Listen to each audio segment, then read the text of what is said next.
Bonjour à toutes et tous, Sébastien Boy, le fondateur et directeur de l'association Colosse au pied d'argile, qui lutte contre les violences sexuelles, le bizutage et le harcèlement en milieu sportif. On aide et accompagne les victimes d'agressions sexuelles sur un aspect psychologique et juridique.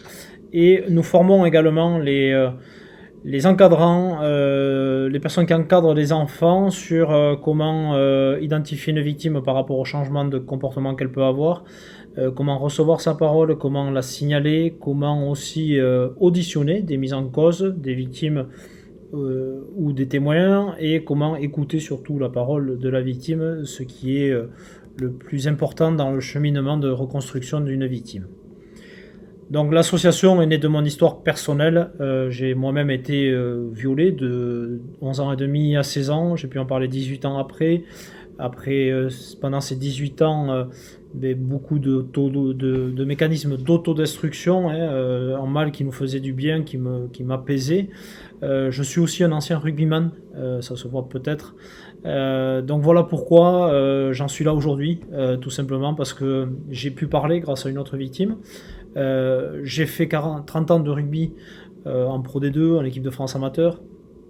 Et voilà, ça m'a permis aussi de comprendre et de voir des choses dans le champ sportif et le rugby, notamment sur le bizutage. On n'est pas les derniers, bien au contraire. Donc voilà, c'est mon passé qui m'a permis d'être aujourd'hui sur le champ de la protection de l'enfant en milieu sportif. Aujourd'hui, l'association, je l'ai créée en 2013. Elle est reconnue d'utilité publique depuis 2020.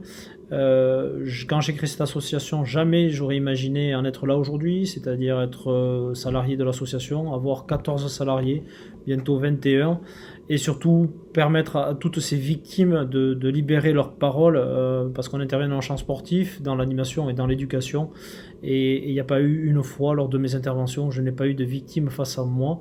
Donc ça, c'est vraiment la réalité du terrain. Donc voilà les objectifs de l'association. Donc concernant la prévention que nous effectuons dans le champ sportif, cette prévention permet bien sûr de libérer cette parole qui est souvent sous une chape de plomb, puisque la majorité des victimes que nous libérons sont victimes intrafamiliales. Donc on va se servir du sport, comme je le dis souvent, on n'est pas là pour faire la chasse aux sorcières, on est là pour se servir du sport comme levier libérateur de ces victimes qui sont victimes majoritairement intrafamiliales. Les conditions sanitaires ne nous permettent pas d'intervenir dans les clubs pour l'instant, et ça fait 1 an. Les chiffres augmentent malheureusement de jour en jour de victimes suite au premier confinement en mars 2020. On a hâte de pouvoir repartir sur le terrain pour sensibiliser. On intervient dans le champ éducatif tout de même et on libère systématiquement la parole. La semaine dernière, j'étais encore en intervention face à 4 classes, 2 fois 30, sur les 60 mineurs que j'ai sensibilisés. J'ai fait 21 entretiens individuels, ce qui m'a permis d'effectuer 8 signalements, une information préoccupante et également 13 suivis psychologiques pour ces victimes qui n'avaient majoritairement jamais parlé. Donc, dans la prévention que nous faisons, on fait la prévention auprès des jeunes de 5 à 18 ans, des jeunes mineurs, où on va leur apprendre à comment identifier déjà leurs parties intimes. Donc, quelles sont tes parties intimes, qui a le droit de toucher tes parties intimes du moment que tu es autonome, que tu sais te laver seul, t'habiller seul ou te déshabiller seul. Ensuite, identifier au sein du club ta personne de confiance, donc celle à qui tu vas pouvoir libérer ta parole et partager un secret qui te rend malheureux pour les plus petits. Voilà le discours que nous avons. Et après, comprendre ce qui se fait, ce qui ne se fait pas par rapport à tes collègues dans le champ sportif. La prévention va être aussi sur le bizutage. Malheureusement, on a beaucoup d'actes de bizutage qui sont axés sur des violences sexuelles. Il faut dire que depuis que notre ministre Roxana Maracineanu a pris ses fonctions en 2018, 2 mois après, elle me recevait au ministère pour avoir un retour d'expérience de l'association sur le terrain, et et je l'avais alerté sur l'effet de bizutage que l'on voyait, qui était quand même assez aggravé, ainsi que le contrôle d'honorabilité, ces prédateurs qui, une fois purgés leur peine, revenaient dans le champ sportif en tant que bénévoles et reproduisaient les actes pour lesquels ils avaient été condamnés. Donc elle a pris le taureau par les cornes et on a pu faire une première tournée du Grand INSEP où on a sensibilisé 4000 personnes à peu près. On a ensuite expérimenté, on a permis à l'expérimentation de contrôle d'honorabilité en centre Val-de-Loire, qui est un territoire qui est conventionné avec Colosse. Et en fait, depuis qu'elle a pris ses fonctions, effectivement, on a pu voir, et la dernière convention a permis de constater l'évolution des travaux. Et ce qu'on peut se satisfaire aussi, c'est que ils avancent main dans la main avec plusieurs ministères, et c'est ce qui est important pour être le plus efficace possible. La justice, la santé et le sport, l'éducation qui sont main dans la main pour faire et proposer un monde meilleur à nos jeunes licenciés, à nos jeunes sportifs.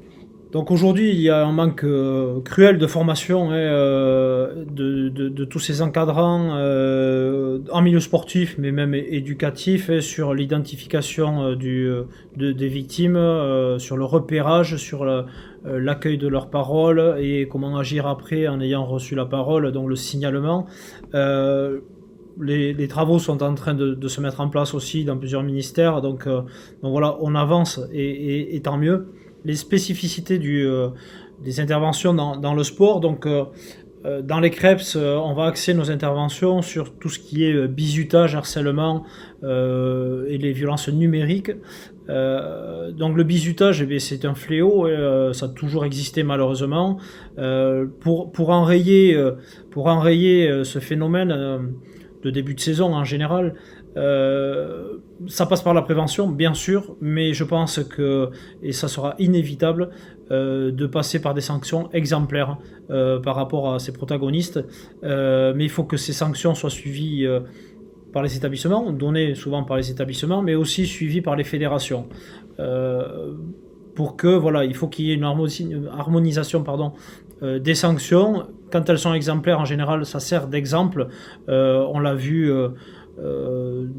en Occitanie il n'y a pas longtemps, en PACA par exemple aussi. Donc voilà, il faut que ce bizutage cesse, et pour ça, prévention et des sanctions, c'est notre préconisation toujours.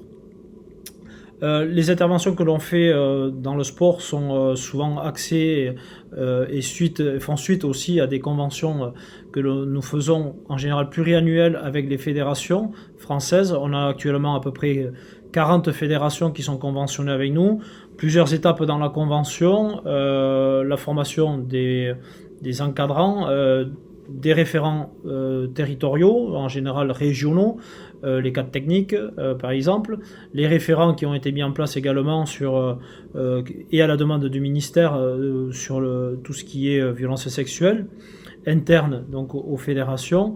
Et après, c'est sensibiliser toutes les têtes de réseau, donc par les ligues, on va sensibiliser les clubs, les présidents de clubs, les dirigeants des clubs, et après, à eux aussi de s'emparer du sujet et faire intervenir l'association dans leur club auprès de tout leur public, donc enfants et éducateurs.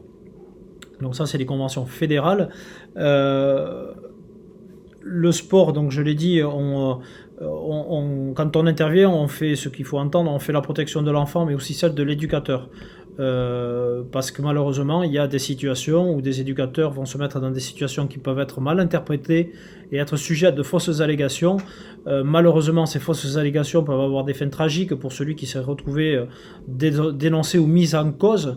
Donc là aussi, on fait la protection de l'encadrant par le biais de notre charte, notamment de bonne conduite, et si les points de la charte sont respectés, ni l'enfant ni l'éducateur peut se retrouver en danger, que ce soit dans la structure, dans les déplacements ou dans la communication. Donc voilà, important de suivre cette charte de bonne conduite. Le sport est propice aussi aux violences sexuelles, il a ses mots aussi, MAUX.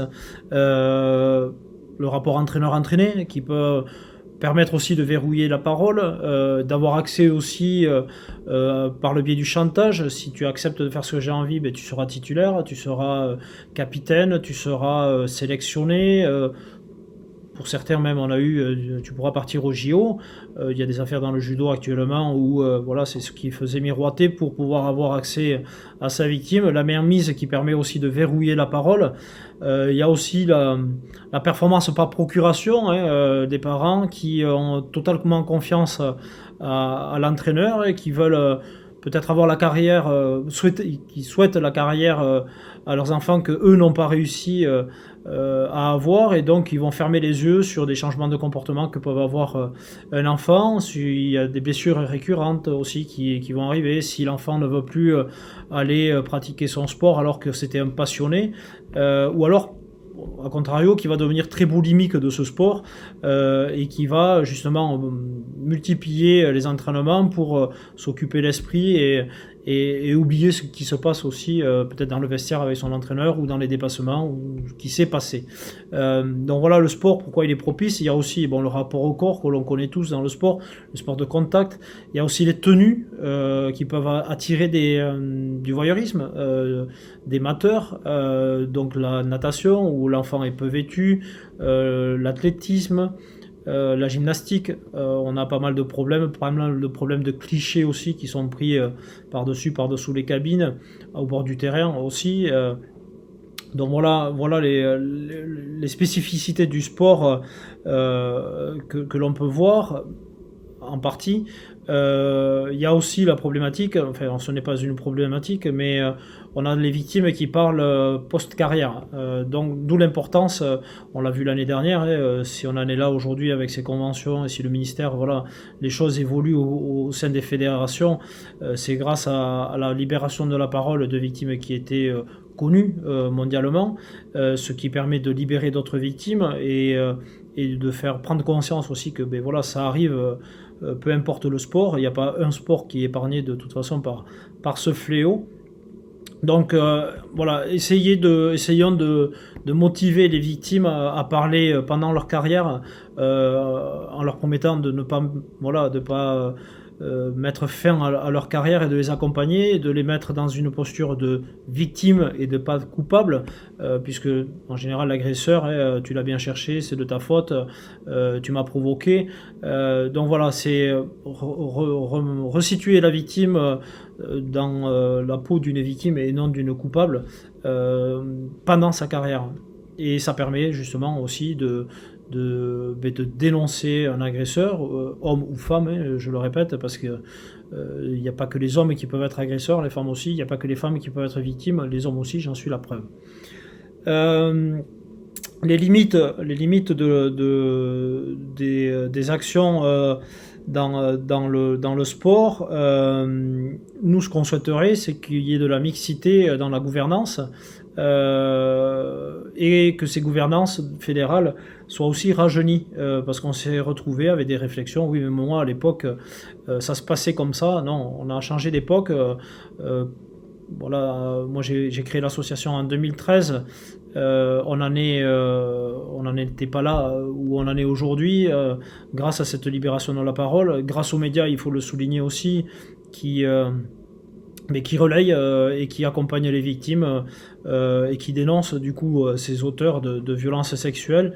Donc il y a tout ce monde-là qui permet à avancer dans ce combat. Alors nous, on n'a pas la prétention d'éradiquer la pédocriminalité ou la pédophilie dans le champ sportif. En revanche, on se donne 2024 pour montrer au monde du sport olympique on peut mettre un pied à terre, un genou à terre, mais on peut se relever. Et la France, c'est ce qu'elle est en train de faire grâce au ministère et grâce aux fédérations qui ont pris conscience qu'elles ne sont pas épargnées elles aussi. Donc il y a tout ça qui permet d'avancer sur le champ sportif en tant que prévention, de sensibilisation et de formation. Je conclurai mon propos pour un message que j'envoie aux victimes de violences sexuelles. Donc j'ai été violé moi pendant 4 ans, 18 années de souffrance, d'autodestruction. Je suis la preuve qu'on peut s'en sortir, mais pour ça il faut parler. La honte doit changer de camp. On n'est pas coupable, on est victime. Merci pour votre écoute. Je vous souhaite de bons travaux. Beaucoup d'associations donnent le sourire aux enfants. La nôtre évite qu'ils pleurent en silence et se détruisent un jour.